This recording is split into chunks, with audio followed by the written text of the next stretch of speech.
আসসালামু আলাইকুম সবাইকে ইএসপি ক্লাসে অনেক অনেক শুভেচ্ছা। আমরা আজকে থেকে এর আগেও বলেছিলাম যে আমরা ইংরেজি গ্রামারের প্রত্যেকটা পার্ট নিয়ে আমরা কি করব আলোচনা করব। অনেক স্টুডেন্ট আমাদেরকে কমেন্টস করছে জানিয়েছেন যে আমরা কেন ইংলিশ গ্রামার নিয়ে ক্লাস দিচ্ছি না। তো আজকে থেকে আমরা যেই ক্লাসগুলো দেওয়া শুরু করছি প্রত্যেকটা ইংলিশ গ্রামারের প্রত্যেকটা পার্ট নিয়ে আমরা কি করব ধারাবাহিকভাবে আলোচনা করে যাব। তো আজকে যে মেন টপিকসটা সেটা হচ্ছে পার্ট অফ স্পিচ, এটা নিয়ে আমরা আজকে ক্লাসটা করব। তো এতদিন আমাদের অনেকগুলো পেড ভার্সন ছিল, ক্লাস ছিল, যেটা আমরা অফলাইনে বেশিরভাগ করতাম, পাশাপাশি অনলাইনেও করতাম। যারা অনলাইনে করতে ইচ্ছুক ছিল তাদের সাথে আমরা অনলাইনে করতাম, যারা অফলাইনে করতে ইচ্ছুক ছিল তারা অফলাইনে করছে। তো কিছু কোর্স যেটা বেসিক্যালি সবার জানা দরকার, তো সেগুলো আমরা ফ্রিতে, যেটা পেড ছিল এতদিন সেটা আমরা ফ্রিতে দিয়ে দিচ্ছি। তো শুরুতে আজকে যেটা করব সেটা হচ্ছে পার্ট অফ স্পিচ নিয়ে আলোচনা করব। যেমন এখানে পার্ট অফ স্পিচ আমরা জানি মূলত যে 8 প্রকার। পার্ট অফ স্পিচটা 8 প্রকার। তো এই 8 প্রকারের মধ্যে কি কি রয়েছে? একটা হচ্ছে নাউন, একটা হচ্ছে কি নাউন, আরেকটা হচ্ছে প্রোনাউন,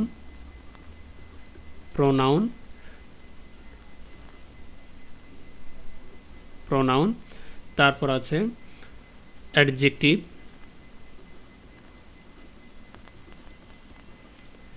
তারপর হচ্ছে ভার্ব, অ্যাডভার্ব, তারপর হচ্ছে প্রিপোজিশন,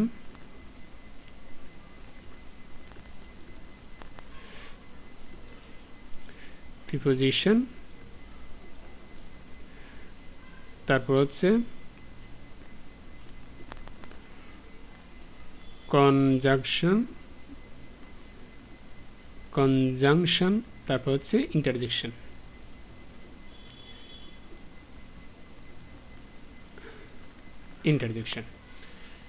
এই যে 8 প্রকার পার্ট অফ স্পিচ, এই 8 প্রকার পার্ট অফ স্পিচের ভিতরে আমরা শুরুতে কি করব, নাউন নিয়ে আলোচনা করব। এই নাউনটা নিয়ে, যেমন এখানে আছে নাউনটা কাকে বলে? আমরা জানি যে কোনো কিছুর নাম, এখানে বলা আছে কোনো কিছুর নামকে নাউন বলে। এটা হচ্ছে একদম সিম্পল ওয়ে যে কথাটা, সেটা হচ্ছে যে কোনো কিছুর নাম, সেটা পৃথিবীর ভিতরে যাই কিছু আমরা দেখি বা বলি, যে কোনো কিছুর নামটাই হচ্ছে কি নাউন। ওকে, তো এই যে নামটা কেমন হতে পারে, জাস্ট 3 থেকে 4টা ওয়ার্ড দিয়ে আমরা তোমাদেরকে এখানে দেখালাম। যেমন চেয়ার, টেবল, তানহা, ইটিসি অর্থাৎ এটসেট্রা ইত্যাদি।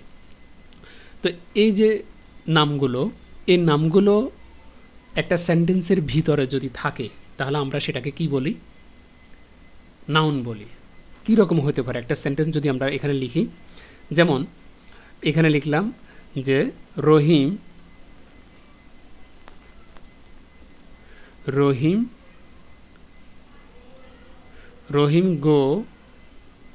goes to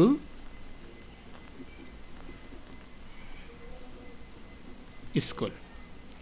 এই যে রহিম গোজ টু স্কুল, এই সেন্টেন্সটার ভিতরে আমি যদি ভার্বকে জিজ্ঞেস করি, বাংলাটা হচ্ছে রহিম স্কুলে যায়, তো ভার্বকে আমি জিজ্ঞেস করি, এখানে গোজটা হচ্ছে কি verb, third person singular number বিদায় গোয়ের সাথে ইএস যুক্ত হয়েছে। তো এখন আমি গোজটাকে জিজ্ঞেস করি কে যায়, কে দিয়ে প্রশ্ন করলে যে উত্তরটা আসে সেটা হচ্ছে রহিম যায়। কে যায়? রহিম যায়। তো এইভাবে কে দিয়ে প্রশ্ন করলে যে উত্তরটা আসবে, কে দিয়ে বা কাকে দিয়ে যে উত্তরগুলো আসবে, বা কি বা কাকে বা কে, এই প্রশ্নগুলো দিয়ে প্রশ্ন করলে বা ওয়ার্ডগুলো দিয়ে প্রশ্ন করলে যে উত্তরটা আসবে সেটা হচ্ছে কি নাউন। এই যে একটা নাম, সেন্টেন্সের শুরুতে কি বসেছে, একটা নাম। এখন এরপর যদি আমি আবার ভার্বকে জিজ্ঞেস করি কোথায় যায়, কোথায় দিয়ে প্রশ্ন করা হয়েছে, কোথায় যায়? স্কুলে যায়। এই স্কুলটা হচ্ছে একটা নাউন। ঠিক আছে, স্কুলটা হচ্ছে নাউন। এইভাবে যতগুলো নাম রয়েছে প্রত্যেকটাই হচ্ছে কি একটা নাউন। এইভাবে মূলত আমাদেরকে নাউনটা কি করতে হবে, আইডেন্টিফাই করতে হবে। এরপর আসি প্রোনাউন সম্পর্কে। যেমন এখানে আছে প্রোনাউন কি, যেই ওয়ার্ড নাউনের পরিবর্তে ব্যবহৃত হয় সেটি প্রোনাউন, সেটি কি প্রোনাউন। তো নাউনের পরিবর্তে কি হয়, যেমন এক্সাম্পল হিসাবে বা উদাহরণ হিসাবে যেমন আমরা দেখতে পাচ্ছি হি, শি, দে, সাম, এইভাবে আরও অনেক আছে। জাস্ট 4টা ওয়ার্ড দিয়ে তোমাদেরকে দেখাচ্ছি। এর ভিতরে যেমন একটা সেন্টেন্স যদি আমি তোমাদেরকে লিখে দেখিয়ে দিই যে she is beautiful, beautiful girl। এই যে এখানে লিখলাম she is beautiful girl, এখানে যদি আমি একটা আর্টিকেল দিয়ে দিই যেমন এ, she is a beautiful girl, সে একটা সুন্দরী কি মেয়ে। তো এই সেন্টেন্সটার ভিতরে যদি আমি জিজ্ঞেস করি ভার্বকে, অক্সিলারি ভার্ব রয়েছে, ইজকে জিজ্ঞেস করি সুন্দর কে, সুন্দরটা কে, উত্তর কি আসে সে। সেটা কে, সেটা হচ্ছে গার্ল, সেটা হচ্ছে কি গার্ল। এই যে গার্ল এটাও কি, এটা একটা নাউন, কিন্তু এই নাউনটাকে পরিবর্তিত করে, অর্থাৎ আমি স্পেসিফিক নাম না বলে এখানে বলতে পারতাম যে শিউলি, শিউলি বলতে পারতাম, বা যে কোনো শিউলি বলতে পারতাম। শিউলি একটা সুন্দর মেয়ে, শিউলি একজন বা একটা সুন্দর একটা মেয়ে। তো এই কথাটাকে আমি শিউলির নাম না বলে আমি তাকে শি দিয়ে সম্বোধন করলাম, যেহেতু সে ফিমেল একটা মেয়ে, সেই জন্য আমি তাকে শি দিয়ে সম্বোধন করলাম। অর্থাৎ নামটা তার না লিখে নামের পরিবর্তে যেটা লিখলাম সেটা হচ্ছে কি প্রোনাউন। আশা করি বুঝাতে পারছি।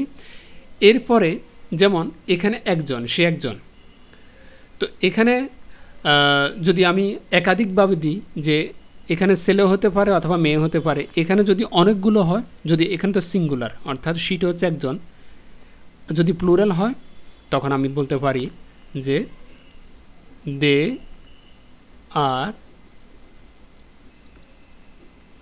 Going to school, they are going to school. এই যে সেন্টেন্সটার ভিতরে আমি ভার্বকে জিজ্ঞেস করি কোথায় যায়, মানে তারা কারা, তারা কোথায় যায়, তারা স্কুলে যায়। স্কুলটা হচ্ছে একটা নাউন, এটা আমরা যে কোনোভাবে আইডেন্টিফাই করতে পারবো, নাম মানেই হচ্ছে কি নাউন। এরপরে জিজ্ঞেস করলাম কারা যায়, আমি ভার্বকে জিজ্ঞেস করি কারা যায়, তো উত্তর কি আসে তারা যায়। এ তারা কিন্তু নাম বলিনি আমি, তাদেরকে দে দিয়ে সম্বোধন করলাম, অর্থাৎ দে দিয়ে প্রকাশ করলাম তাদের নামটা, নাম না বলে। যেমন রহিম, করিম, যে কোনো নাম এক বছর না বহু বছর, মানে তারা অনেকজন কি স্কুলে যায়। তো যেহেতু নাম বলিনি, নামের পরিবর্তে অনেকগুলো ব্যক্তিকে যদি যখন প্রকাশ করব তখন দে আর দিয়ে কি করব প্রকাশ করব। এইভাবে নামের পরিবর্তে যেটা ব্যবহার হবে সেটা হচ্ছে প্রোনাউন। এরপর এখানে একটা যেমন সাম একটা ওয়ার্ড দেখতে পাচ্ছি, এই সাম শব্দটাকে যদি আমি এভাবে প্রকাশ করি, যেমন এখানে একটা সেন্টেন্স লেখা আছে if you need any money, যদি তোমার কোনো টাকার প্রয়োজন হয়, I will lend you some, আমি তোমাকে টাকাটা কি দিব, ধার দিব, আমি তোমাকে টাকাটা ধার দিব। তো এখানে কিছু বুঝার বিষয় আছে। যেমন আমি প্রথম যে কমা পর্যন্ত যে সেন্টেন্সটা রয়েছে এই সেন্টেন্সটার ভিতরে লেখা আছে if you need any money, যদি তোমার কোনো টাকার প্রয়োজন হয়। কিন্তু এখানে কিন্তু মানিটা হচ্ছে কি নাউন, টাকাটা হচ্ছে কি নাউন। এই টাকাটাকে আমি যখন দ্বিতীয়বার প্রকাশ না করে আমি তাকে সাম হিসাবে প্রকাশ করলাম। মানে টাকা শব্দটা, মানি শব্দটা দ্বিতীয়বার প্রকাশ না করে আমি তাকে দ্বিতীয় লাইনে সাম হিসাবে প্রকাশ করলাম, এই শব্দটা দিয়ে প্রকাশ করলাম যে তোমার যদি কোনো টাকা প্রয়োজন হয় আমি তোমাকে টাকা দিব। এই মানি শব্দটার অল্টারনেটিভ হিসাবে বসেছে কি সাম, অর্থাৎ নাউনের পরিবর্তে সামটা বসেছে। আশা করি বুঝতে পারছো। অর্থাৎ দ্বিতীয়বার আমি মানিটা উল্লেখ না করে আমি তোমাকে কিছু টাকা দিব বা টাকা ধার দিব। কি দিব? টাকাটা। এই টাকাটা আমি উল্লেখ না করে সেটা আমি সাম হিসাবে কি করলাম, এখানে প্রনাউন হিসাবে প্রকাশ করলাম। এখানে সামটা প্রনাউন হিসাবে বসেছে। আশা করি বুঝতে পারছো প্রনাউনটা কি। এরপর হচ্ছে অ্যাডজেক্টিভ। এরপরে কি অ্যাডজেক্টিভ। এখানে অ্যাডজেক্টিভ বিষয়টা কি, বা অ্যাডজেক্টিভ বলতে কি বোঝা বা কাকে বলে, অ্যাডজেক্টিভের সংজ্ঞাটা কি? যে ওয়ার্ড দ্বারা নাউন বা প্রনাউনের দোষ, গুণ, অবস্থা, পরিমাণ, সংখ্যা ইত্যাদি বোঝায়, সেটা হচ্ছে কি অ্যাডজেক্টিভ। যেমন উদাহরণ হিসাবে দেওয়া আছে কিছু ওয়ার্ড, যেমন বিগ মানে বড়, ব্লু নীল, গুড মানে ভালো। এই শব্দগুলো দিয়ে যে কোনো একটা দিয়ে যদি আমি একটা সেন্টেন্স তৈরি করে তোমাদেরকে বুঝিয়ে দিই যে অ্যাডজেক্টিভ কোনটা, একটা সেন্টেন্সের ভিতরে কিভাবে তুমি বুঝবে এটা একটা অ্যাডজেক্টিভ। যেমন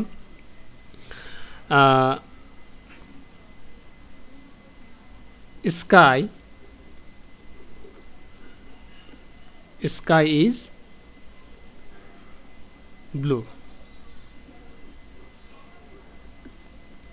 এই যে সেন্টেন্সটার ভিতরে স্কাই ইজ ব্লু, আকাশ কি নীল। এখন এই যে সাবজেক্টটা কি স্কাই মানে আকাশ, এই আকাশটা কি হিসাবে আছে? নীল হিসাবে আছে। অর্থাৎ আকাশটা কেমন সেটার গুণগান করলো, কি অবস্থায় আছে, দোষ গুণ অবস্থার ভিতরে আছে।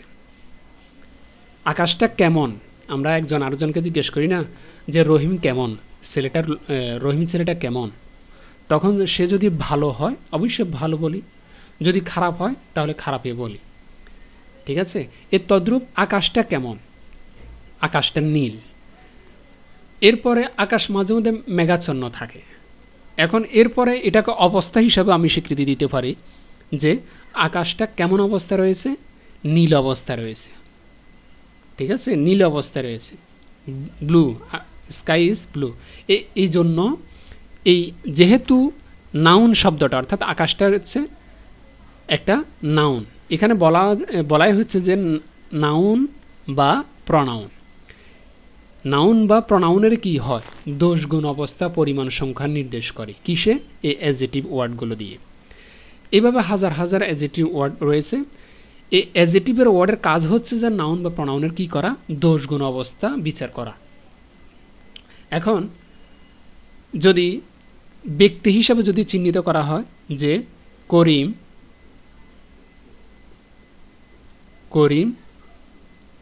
ইজ আ গুড বয়, যে করিম একজন ভালো ছেলে, করিম ইজ আ গুড বয়। এই যে করিম শব্দটা এটা একটা নাউন।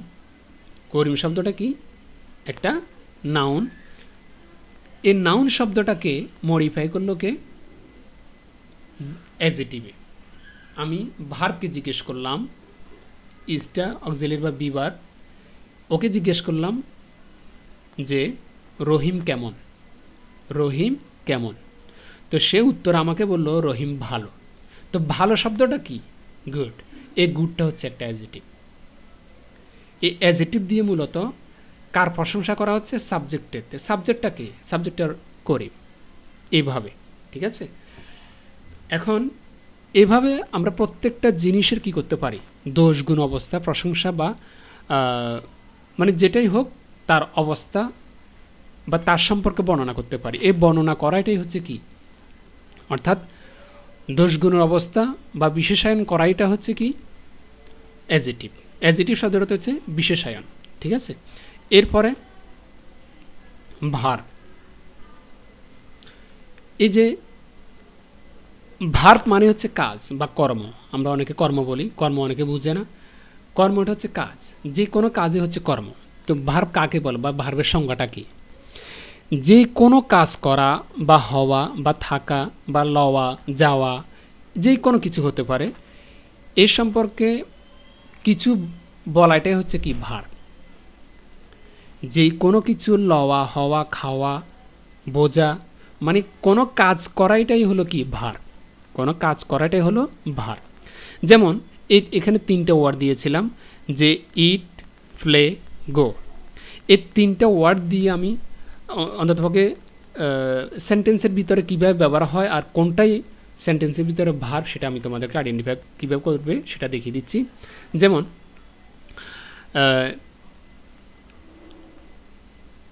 সাবরিনা,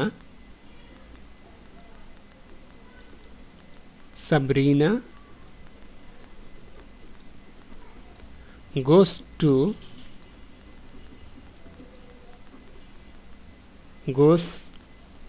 school।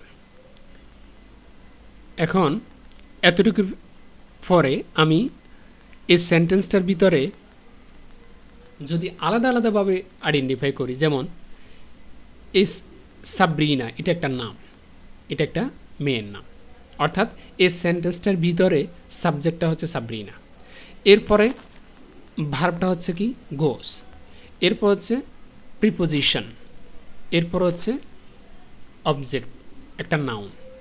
আমি এই 2 থেকে স্কুল পর্যন্ত ফুল স্টপ পর্যন্ত এটাকে আমি অবজেক্ট ধরলাম, এটাকে আমি কি ধরলাম অবজেক্ট ধরলাম, জাস্ট মানে তোমাদেরকে সিম্পলভাবে বলার জন্য। তবে এটা অবজেক্ট না, অবজেক্টটা হবে এই ভার্ব সহ, এটা পুরোটা হচ্ছে অবজেক্ট, ঠিক আছে। আর এটা হচ্ছে সাবজেক্ট, এটা সাবজেক্ট, এটা অবজেক্ট, ঠিক আছে। এইভাবে কিন্তু আইডেন্টিফাই করতে হবে। কিন্তু আমি তোমাকে সিম্পলিভাবে মানে প্রত্যেকটা ওয়ার্ড আলাদা আলাদাভাবে তোমাদেরকে বোঝাচ্ছি একটু বোঝার জন্য। তো এটা যদি সাবরিনা যদি সাবজেক্ট হয় তাহলে এই সেন্টেন্সটার মধ্যে বাকিটা কি অবজেক্ট। এখন অবজেক্টটার ভিতরে ইয়েটা কি ভার্বটা কি, ভার্বটা হচ্ছে গোস, মানে মূলটা ধরি আমি, মূলটা হচ্ছে গো, গো থেকে গোস হয়েছে কি জন্য, কারণ সাবজেক্টটা হচ্ছে সাবরিনা, উনি হচ্ছে একজন, মেয়েটা হচ্ছে একজন, মানে থার্ড পারসন সিঙ্গুলার নাম্বার, একজন থার্ড পারসন। এখন এই থার্ড পারসন বিদায় এটা একটা ভার্ব, তো ভার্বের সাথে ইএস যুক্ত হয়। এটা নিয়ে আমি পরে একদিন আরেকটা ক্লাসে আলোচনা করব যে কখন ভার্বের সাথে এস বা ইএস যুক্ত হবে, কখনো এস আবার কখনো ইএস। এটা নিয়ে আরেকদিন বিস্তারিত আলোচনা করব। আপাতত এতটুকু বুঝো যে থার্ড পারসন সিঙ্গুলার নাম্বার বিদায় ভার্বের সাথে ইএস যুক্ত হয়েছে, এই জন্য শব্দটা হয়েছে গোস। এখন এই গোসটা হচ্ছে একটা ভার্ব, গো শব্দটা যাওয়া, ঠিক আছে। গো শব্দটা যাওয়া, গোর হচ্ছে 3টা ফর্ম, গো, ওয়েন্ট, গন, গো ওয়েন্ট গন। এই যে প্রথম রূপটা ভার্বের প্রথম রূপ, এই প্রথম রূপটাই বসেছে, এটাকে আমরা ভার্ব হিসাবে চিহ্নিত করলাম। তার মানে এই শব্দটা দিয়ে যাওয়া বোঝাচ্ছে, কি বোঝাচ্ছে, যাওয়া বোঝাচ্ছে। এরপরে আমি যদি গোয়ের জায়গায় যদি অন্য কোনো ওয়ার্ড দিই, অন্য কোনো ওয়ার্ড বলতে ফ্লে, ফ্লে ইন দ্য ফিল্ড। আমি বললাম যে Sabrina place in the field, Sabrina কি করে, মাঠে খেলা করে। এখন এই প্লে শব্দটা দিয়ে কি বোঝাচ্ছে, খেলা করা। তার মানে এই শব্দটা দিয়ে কাজ বোঝাচ্ছে, কাজ বোঝাচ্ছে, কোন একটা কাজ, কাজটা কি খেলা করা। কে খেলে, সাবরিনা। কোথায় খেলে, মাঠে। তার মানে যেই শব্দটা দিয়ে কাজ করা বোঝাবে, হওয়া, লওয়া, যাওয়া বোঝাবে, সেটা হচ্ছে কি ভার্ব। এই ভার্বের ভিতরে বিভিন্ন ধরনের প্রকার রয়েছে, সেটা নিয়ে আমরা আলাদা একদিন ক্লাস করব। আপাতত শুধু পার্ট অফ স্পিচে যে 8টা অংশ, সেটা নিয়ে প্রত্যেকটা এলিমেন্টস নিয়ে আমরা কি করব, পার্ট নিয়ে আলোচনা করতেছি। এরপর আমরা বিস্তারিত স্টেপ বাই স্টেপ ভার্বের ডিটেলস আলোচনা করব প্রত্যেকটা এলিমেন্টসের। এরপর আলোচনা করব অ্যাডভার্ব। অ্যাডভার্ব, ঠিক আছে। অ্যাডভার্বের কাজটা কি, বা এটা বলতে কি বোঝায়? যে ওয়ার্ড কোনো ভার্ব, অ্যাডভার্ব বা অ্যাডজেটিভ এর বিশেষ অর্থ প্রকাশ করে তাকে অ্যাডভার্ব বলে। এখানে তোমাদেরকে সহজভাবে বলে দিই যে একটা সেন্টেন্সে কিছু ওয়ার্ড আছে এখানে, যেমন র্যাপিডলি, স্লোলি, সাইলেন্টলি। র্যাপিডলি শব্দতে মানে অত্যন্ত দ্রুত গতিতে, স্লোলি মানে ধীর গতিতে, সাইলেন্টলি মানে চুপ চুপ থাকা আর কি, চুপভাবে। আমরা সাইলেন্টলি বলি না, নিশ্চুপভাবে। তো এখানে অ্যাডভার্বটা আমি কিভাবে আইডেন্টিফাই করবো একটা সেন্টেন্সের ভিতর, অথবা এটা কিভাবে ব্যবহার করা হয়। যেমন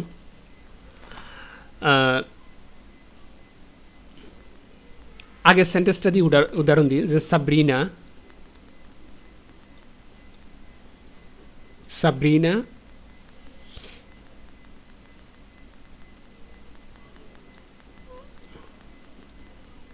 ওয়াক্স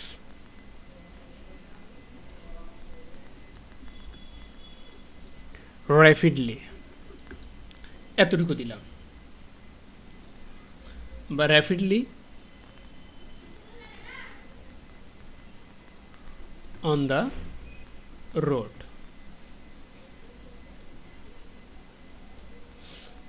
এখানে সাবরিনা একটা সাবজেক্ট, ওয়াকটা হচ্ছে একটা ভার্ব, ওয়াক্স একটা ভার্ব, আর র্যাপিডলি হচ্ছে একটা অ্যাডভার্ব। অ্যাডভার্ব সাধারণত যে কোনো ওয়ার্ডের শেষে, অর্থাৎ এই যে র্যাপিড, এখানে আমরা দেখতে পাচ্ছি র্যাপিড, এটা একটা শব্দ ওয়ার্ড, এটা শেষে এলওয়াই কি হয়েছে, যুক্ত হয়েছে।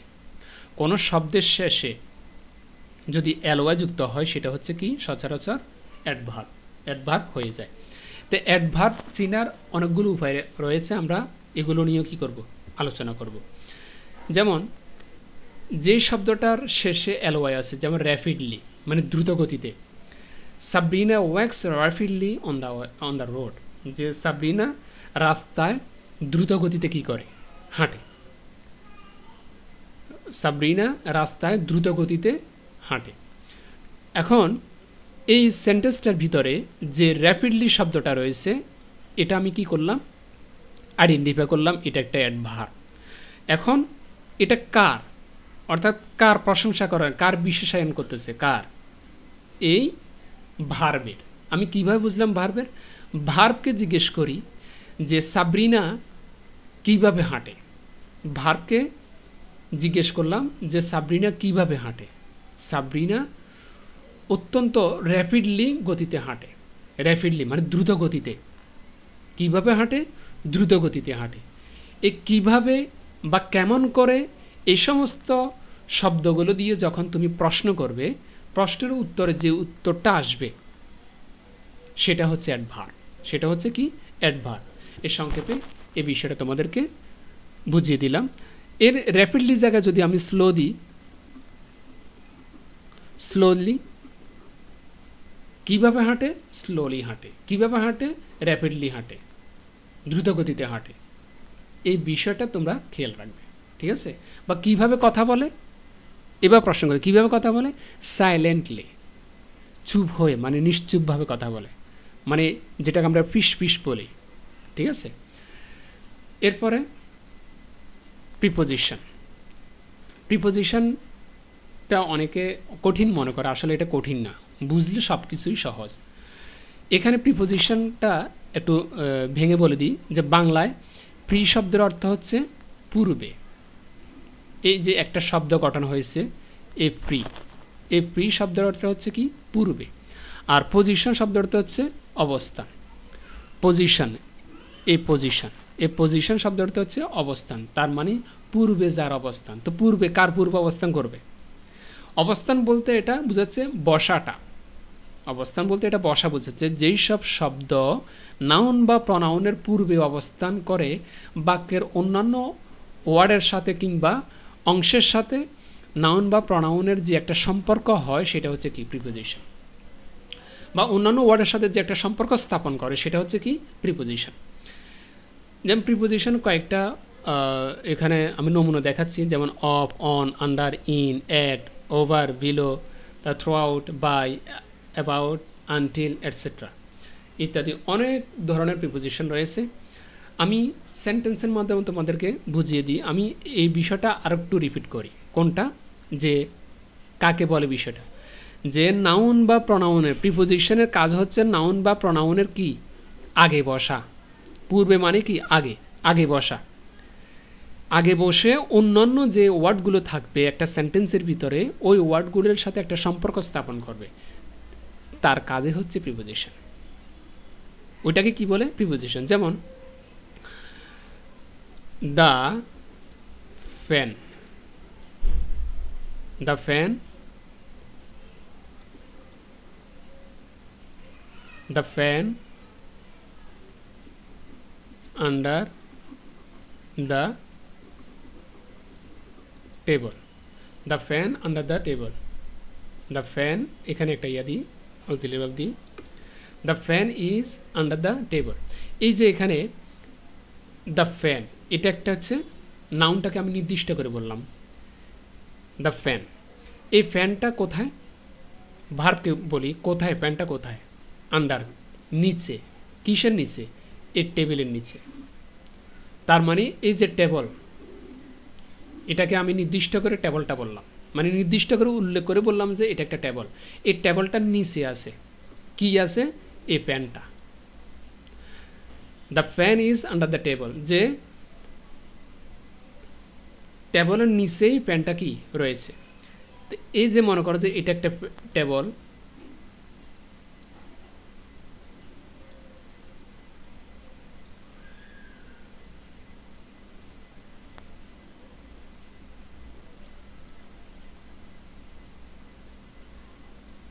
আমি তেমন ভালো করে ছবি আঁকতে পারি না, সরি তার জন্য।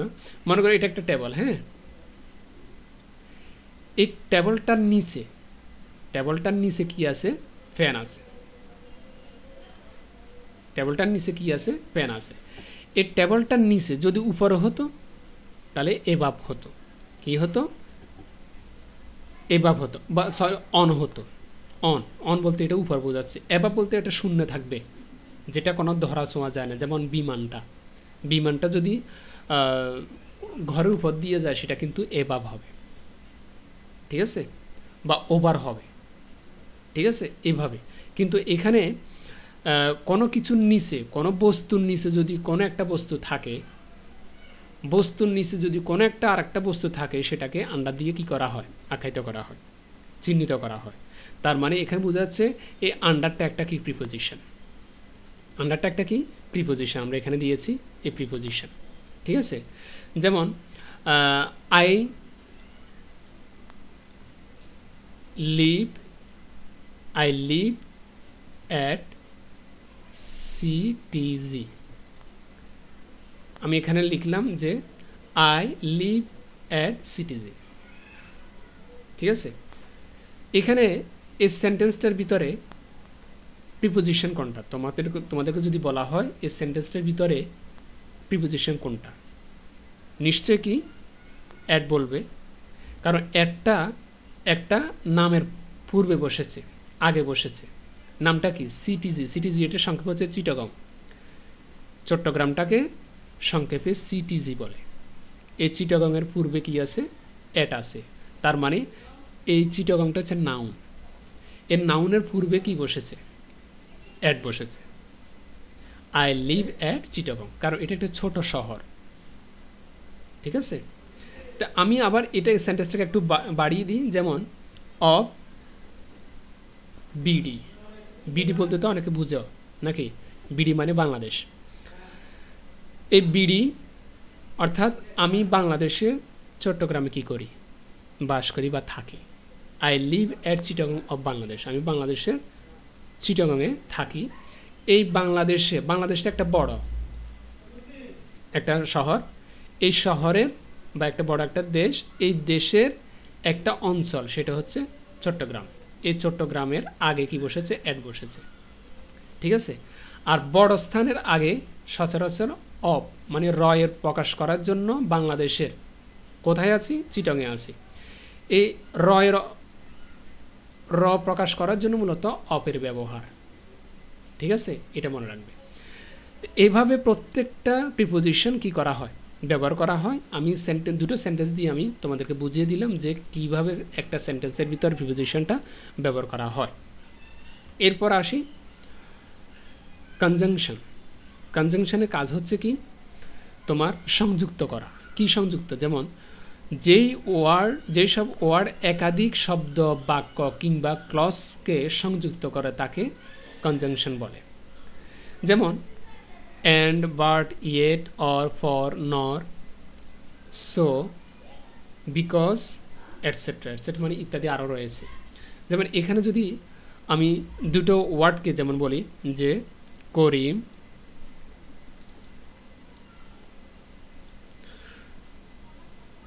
আচ্ছা রহিম দি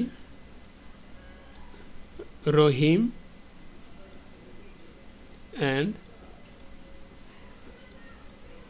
করিম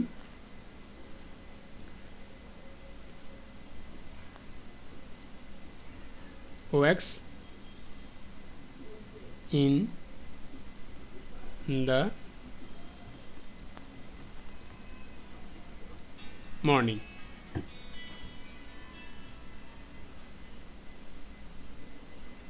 এই সেন্টেন্সটার ভিতরে যেমন করিম এবং রহিম এবং করিম এই দুটোর নামকে মূলত যোগ করছে কিসে? অ্যান্ডে। এই অ্যান্ড শব্দটা দিয়ে মূলত দুটো নাউন অথবা প্রনাউন অথবা কোনো ক্লজকে কি করা হয়? যোগ করা হয়।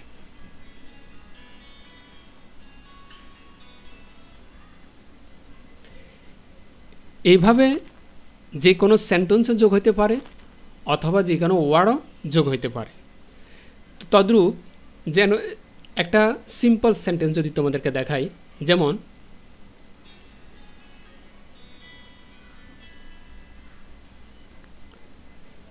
এরপরে যেমন একটা দুটো সেন্টেন্স লিখি আমি এখানে লিখলাম আই ক্যান রাইট। এরপরে এখানে লিখলাম আই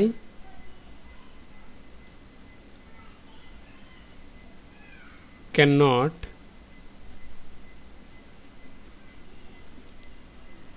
read।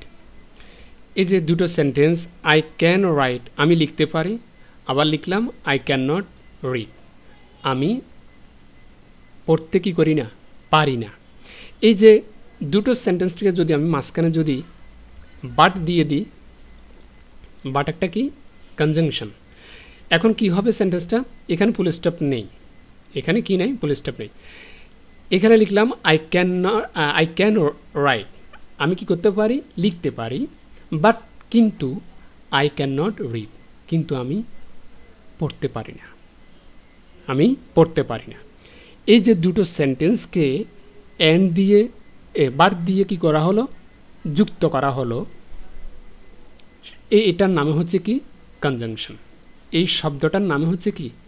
কনজাংশন। তবে এই দুটো সেন্টেন্সকে আমি আরও সিম্পলিভাবে আরও ছোট করে ফেলতে পারবো, কিন্তু আমি তোমাদেরকে বোঝার জন্য এইভাবে যেমন সাবজেক্টও দুইবার দিলাম, এই সাবজেক্ট দুইবার দিলাম, তারপর অক্সিলিয়ারি ভার্ব দুইবার দিলাম না? মডাল অক্সিলিয়ারি ভার্ব, তারপর দুটো ভার্ব দিলাম, মানে বোঝানোর জন্য মূলত দুটো আলাদা আলাদা সেন্টেন্সকে কিভাবে আমি যুক্ত করা যায় সেটা দেখালাম। তবে এটা এইভাবে লিখলে হয়, যেমন আই ক্যান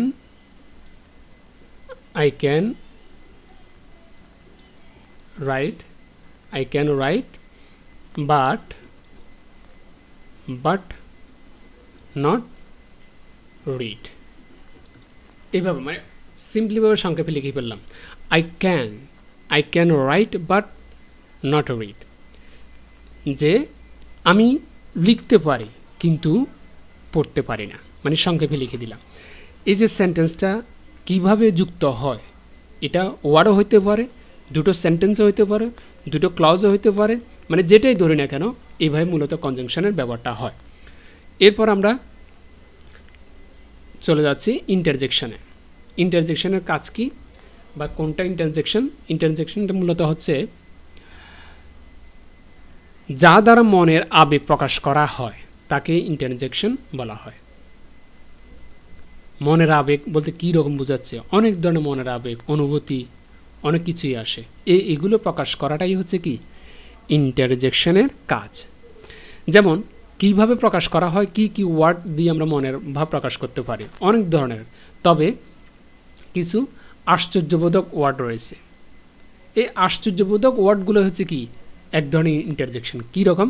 যেমন hi, wow, hurray, oh dear, alas, well done, bravo, etcetera.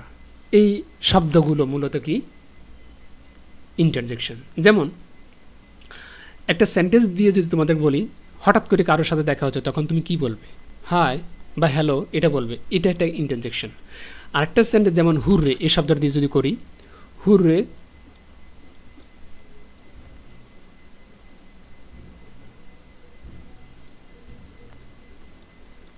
Hurray we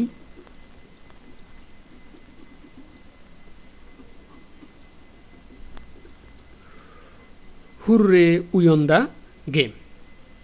আমরা খেলায় কি জিতে গেছি, আমরা খেলায় জিতে গেছি। Hurray we won the game. এখানে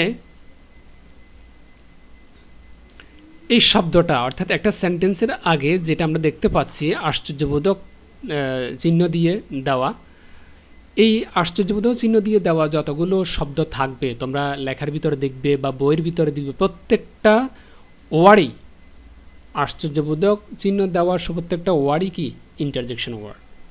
ঠিক আছে? তার মানে ওই শব্দগুলো দিয়ে আকস্মিক কিছু কি করা হয়, প্রকাশ করা হয়। মনের যে কিছু আকস্মিক আবেগ, অনুভূতি কি করা হয়, প্রকাশ করা হয় এই সমস্ত ওয়ার্ডগুলো দিয়ে।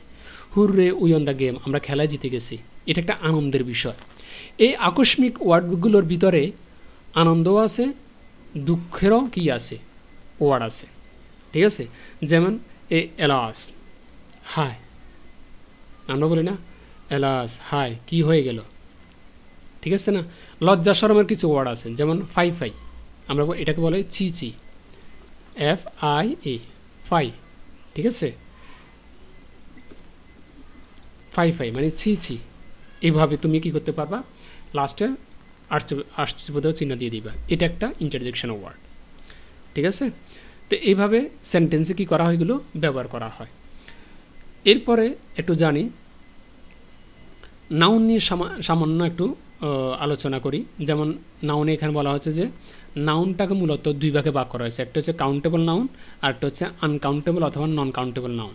এই নাউনের ভিতরে যে কাউন্টেবল রয়েছে, এই কাউন্টটাকে আবার দুই ভাগ ভাগ করা হয়েছে। এটা দুই প্রকারের হয় কাউন্টেবল, যেমন একটা হচ্ছে সিঙ্গুলার, একটা হচ্ছে প্লুরাল।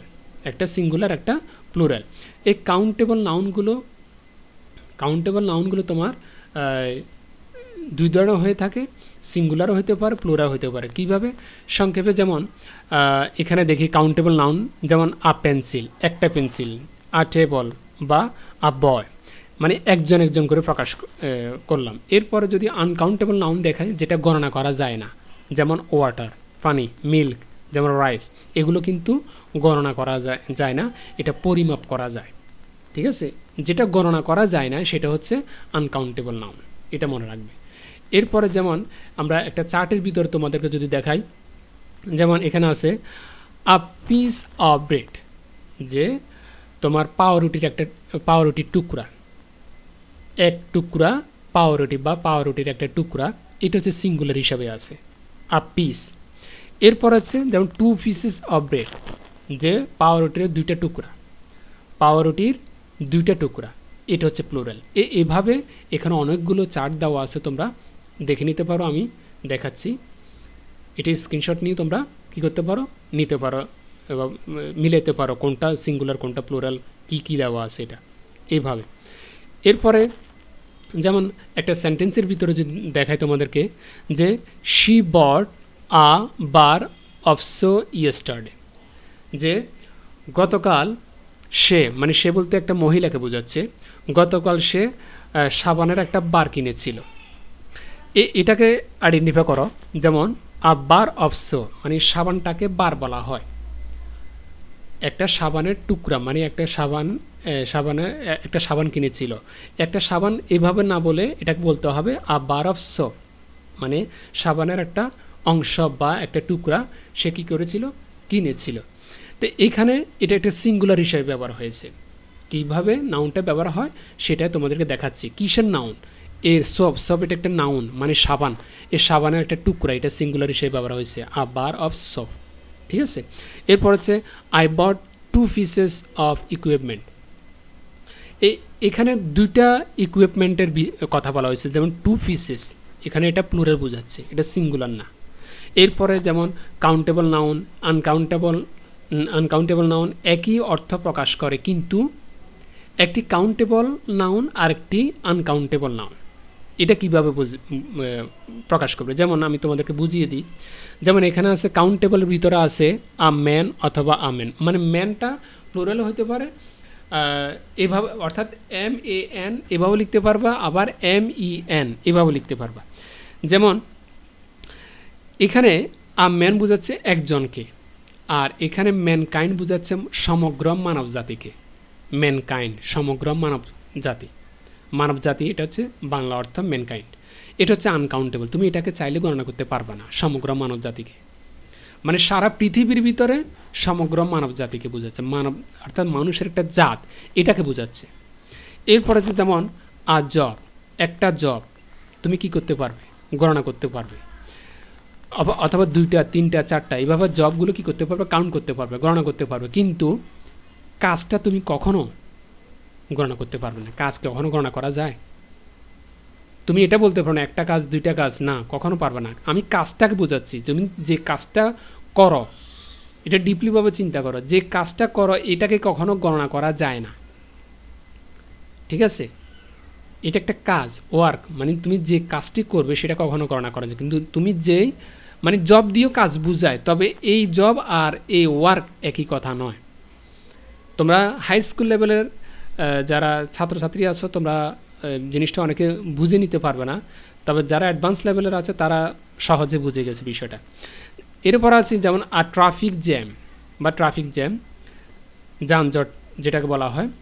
এটা একটা ট্রাফিক জ্যামে আটকে গেলাম, আমরা কথা বলি না, হ্যাঁ, বা আমাকে জিজ্ঞেস করা হলো যে কোথায় কোথায় ট্রাফিক জ্যাম রয়েছে, তা আমি উল্লেখ করলাম যে কারওয়ান বাজার ট্রাফিক জ্যাম ছিল, মানে যাওয়ার পথে, বা সাইদাবাদে কি ছিল যাওয়ার পথে ট্রাফিক জ্যাম ছিল। এই যে দুটো নাম উল্লেখ করলাম, তার মানে দুটো traffic jam, true traffic jam, এভাবে আমি উল্লেখ করতে পারবো। শুধু ট্রাফিকটা, যানজটটা, এই শব্দটা বাংলা যানজটটা, তুমি এটাকে কখনো কি করতে পারো না, গণনা করতে পারবে না, তার মানে এটা আনকাউন্টেবল। এইভাবে তুমি এটা কি করতে পারবে, চিহ্নিত করতে পারবে। আশা করি বিষয়টা বুঝতে পেরেছ।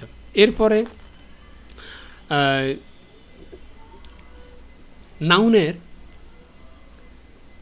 নাউনের এখানে কিছু রুলস রয়েছে। রুলসটা কীরকম? যেমন অনেক অর্থে আনকাউন্টেবল এর পূর্বে মাছ এবং কাউন্টেবল নাউনের পূর্বে মেনি বসে। কীরকম? যেমন এখানে আমি দেখিয়ে দিলাম যে আনকাউন্টেবল নাউনটার পূর্বে মানে আগে মাছ বসে, আর কাউন্টেবল যেটা গণনা করা যায় তার আগে মেনি বসে। যেমন উদাহরণের মাধ্যমে আমরা দেখি, there is too much traffic on the road today. যে আজকের রাস্তায় যেটা দেখলাম যে আজকের রাস্তায় অনেক মানে বেশি কি যানজট রয়েছে, বেশি পরিমাণে যানজট, আজকে রাস্তায় বেশি পরিমাণে যানজট। তখন তুমি টু মাছ কি করতে পারবে, ব্যবহার করতে পারে। এই মাছটা দিয়ে মাছের পরে যে কথাটা আছে ট্রাফিক, এটা একটা আনকাউন্টেবল। আমরা এর আগে আমরা দেখেছি যে এ দেখতে পাচ্ছ শব্দটা হচ্ছে আনকাউন্টেবল। আর ট্রাফিক জ্যাম, এটা হচ্ছে আনকাউন্টেবল। আর ট্রাফিক, টু ট্রাফিক, এভাবে। শুধু ট্রাফিকটা হচ্ছে কি আনকাউন্টেবল শব্দটা। তো এটা যেহেতু আনকাউন্টেবল, এটা একটা নাউন, যানজট, এর পূর্বে মানে আগে কি বসেছে, মাছ। এই মাছটাই কখনো ইউজ করা হয় আনকাউন্টেবলের আগে। এর পরবর্তী লাইনে আছে I have many pencils two draw with, যে আমার কাছে অনেকগুলো কি রয়েছে, পেন্সিল রয়েছে কি করার জন্য, আঁকার জন্য।